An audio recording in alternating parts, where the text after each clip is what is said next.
Dalam nama Bapa dan Putra dan Roh Kudus. Amin. Allah Tritunggal Maha Kudus. Engkau penuh belas kasih. Engkau penuh pengampunan.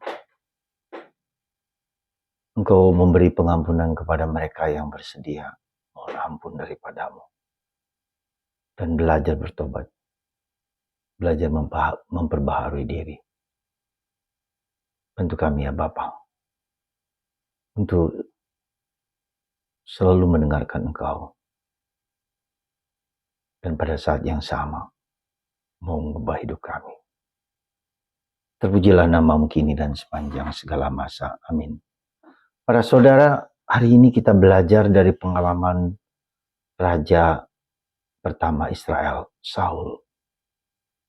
Dia dipilih Tuhan menjadi raja karena kebaikan hatinya, kemurahan hatinya, dan karena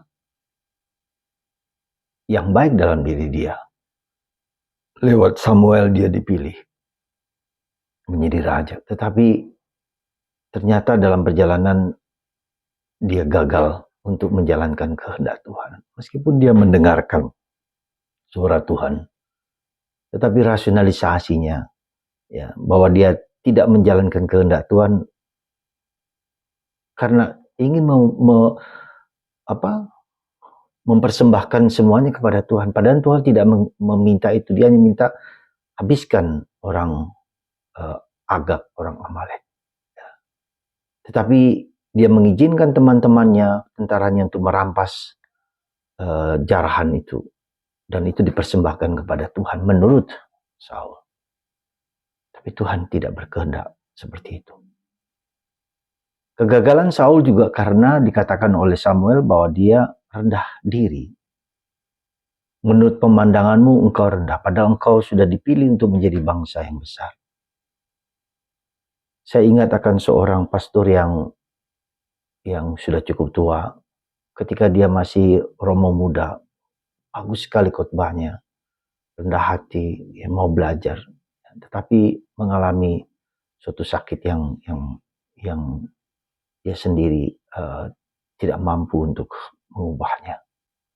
Tetapi pada suatu saat saya bicara dengan beliau ketika sudah cukup tua, dia mengatakan, saya ini sebetulnya orang yang minder, orang yang rendah diri.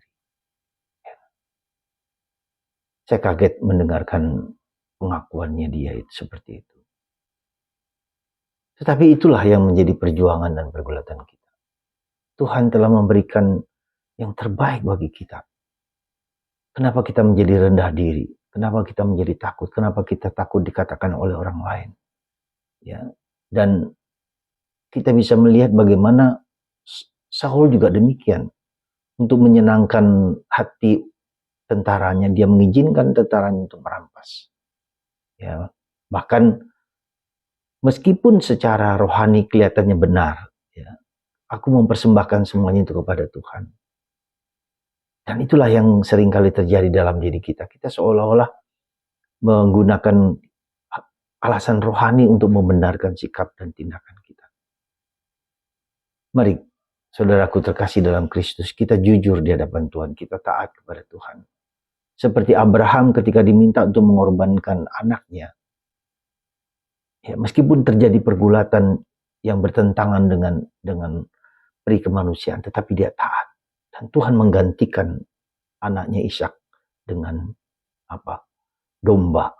Dan ini kemudian menjadi cara orang Yahudi beribadah, mempersembahkan sesuatu kepada Tuhan untuk membuat perdamaian, menghapus segala dosa-dosa. Yang kemudian anak domba Allah itu adalah Yesus sendiri yang mengorbankan diri demi dosa-dosa kita, demi keselamatan kita. Ketaatan kepada kehendak Tuhan, apapun risikonya, yang nampaknya secara manusiawi sangat menyakitkan, tetapi ketaatan itu, dan itu bukanlah yang sangat mudah. Ketaatan itu kepada Tuhan, kehendak Tuhan, itulah yang membuat kita menjadi diberkati Tuhan. Dan Tuhan akan mengubah apa yang kelihatannya bagi kita tidak rasional, tapi Tuhan akan menggantikannya dengan yang lebih mulia, lebih indah.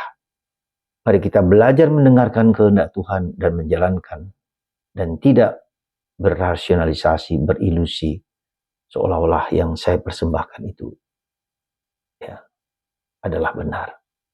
Dan itu juga menampar saya sebagai seorang imam ketika Tuhan bisa menolak Saul menjadi raja. Bisa juga kalau saya tidak taat kepada Tuhan, saya juga ditolak oleh Tuhan. Meski mungkin saya menjalankan kehendak Tuhan. Dan ini tamparan dan peringatan bagi saya sebagai imam. Yang adalah imam Allah. Yang dipilih oleh Allah. Bantu kami ya Tuhan untuk mohon ampun, untuk selalu berusaha dan bertobat. Menjalankan kehendak Tuhan. Berkat Tuhan atas kita semua. Dalam nama Bapa dan Putra dan Roh Kudus. Amin.